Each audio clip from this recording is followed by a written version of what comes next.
एह् आकाशवाणी जम्मू है। बडलै खबरें च तुंदा स्वागत। पैह्ले खास खबरें कन्नै मैं विजय बजाज।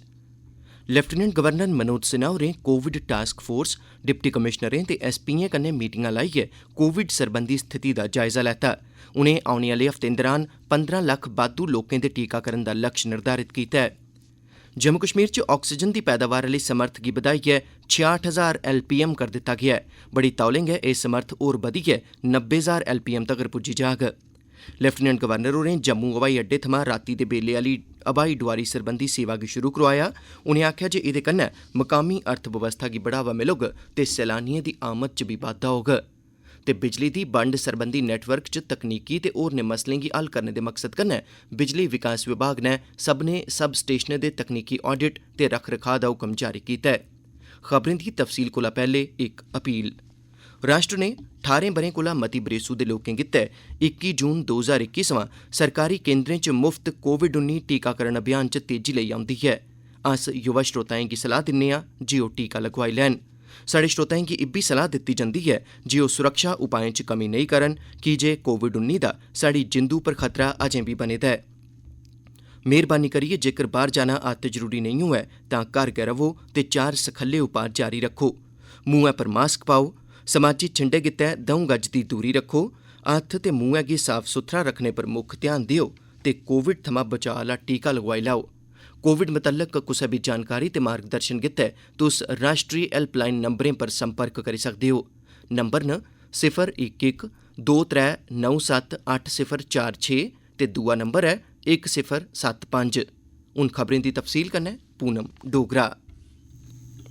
उपराज्यपाल श्री मनोज सिन्हा होरें सेहत विभाग लेई एह् लक्ष्य निर्धारित कीता है जे ओह् औंदे हफ्ते दौरान 15 लक्ख बाद्धू जनसंख्या गी कोविड-19 शा बचाऽ आह्ला टीका लाई देन।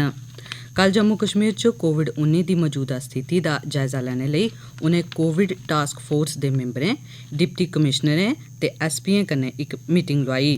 उपराज्यपाल होरें गलाया जे कोविड-19 दी त्री लैह्र शा बचाऽ लेई असेंगी हर लोड़चदी गैंई पुट्टने दी जरूरत ऐ ते मती सतर्कता बरतदे होई भविक्ख च कुसा बी सेहत सरबंधी चुनौतिएं लेई त्यार रौह्ना लोड़चदा ऐ। उनें गलाया जे मते शा मते लोकें गी कोविड-19 शा बचाऽ आह्ला टीका लोआइयै अस उंदी जिंदू उप्पर बने दे खतरे गी घट्ट करी सकने आं।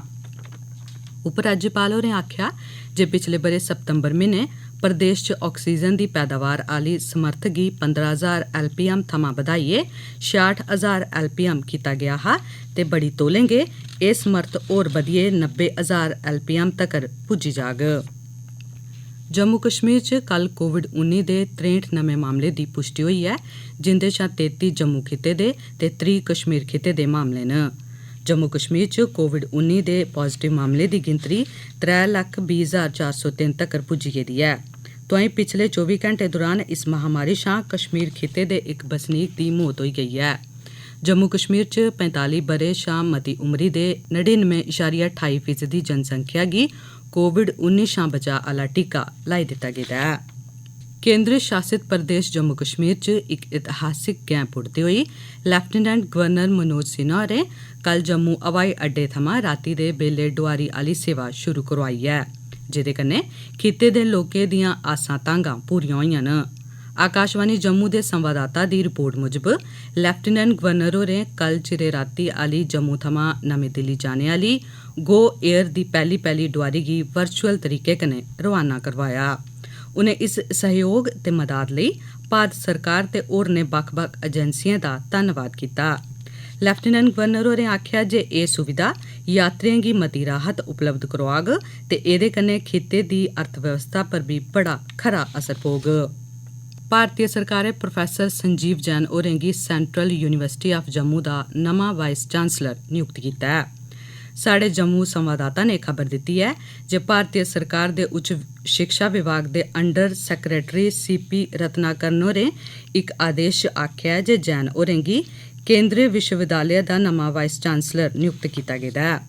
तोआईं रत्नाकरन होरें इक आदेश च आखेआ जे राष्ट्रपति रामनाथ कोविंद होरें प्रोफैसर जैन होरें गी जेह्ड़े Indian institute of information technology design and manufacturing Jabalpur related director PDPM हे, उनेंगी हून सेंट्रल यूनिवर्सिटी ऑफ जम्मू दा VC नियुक्त कीता गेदा ऐ।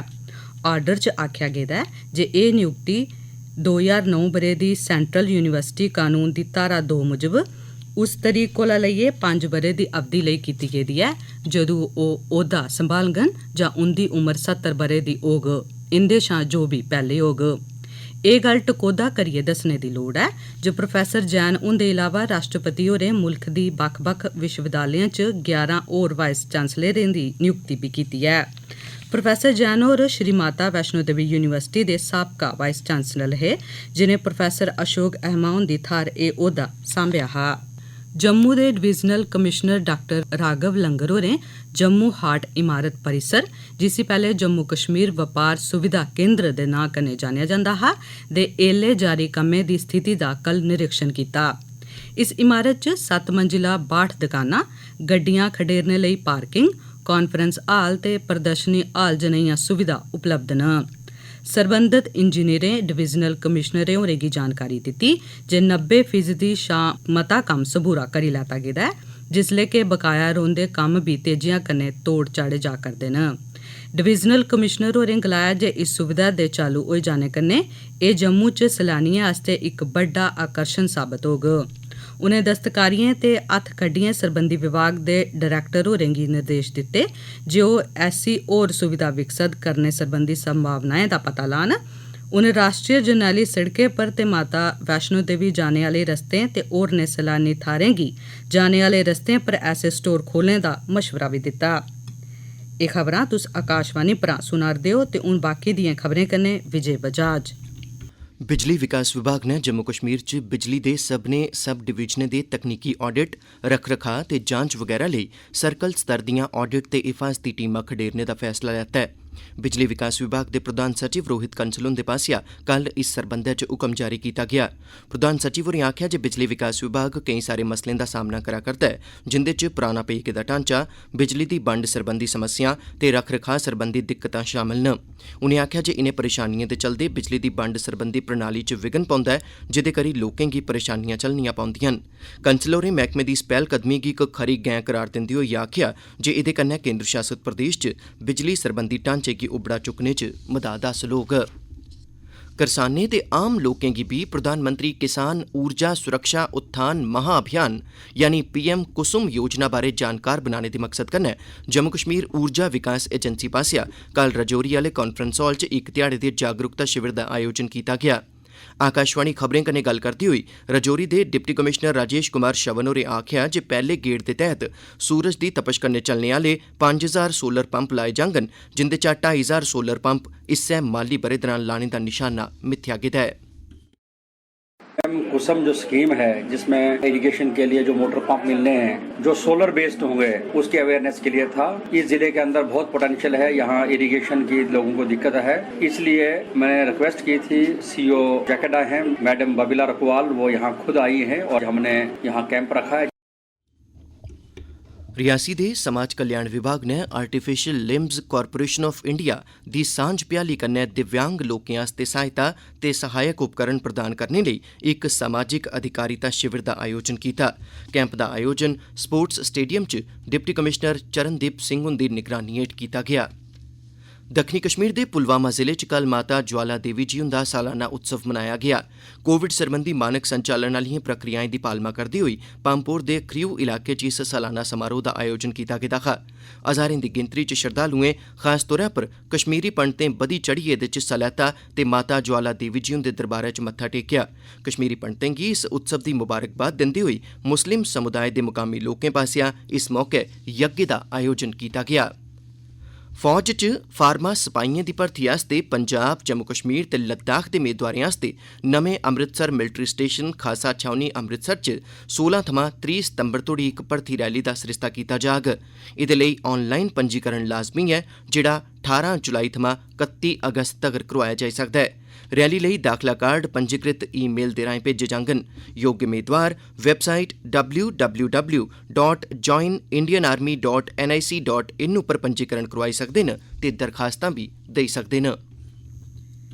खीर च मुक्ख खबरां इक बारी परतियै लैफ्टिनेंट गवर्नर मनोज सिन्हा होरें कोविड टास्क फोर्स डिप्टी कमिश्नरें ते SPएं कन्नै मीटिंग लाइयै कोविड सरबंधी स्थिति दा जायजा लैता।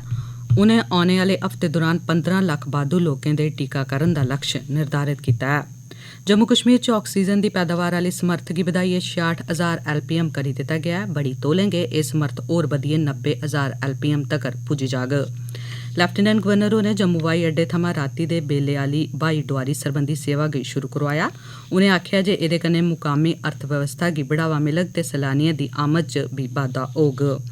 एह्दे कन्नै गै इस बेल्ले दा एह् बुलेटिन समाप्त होआ।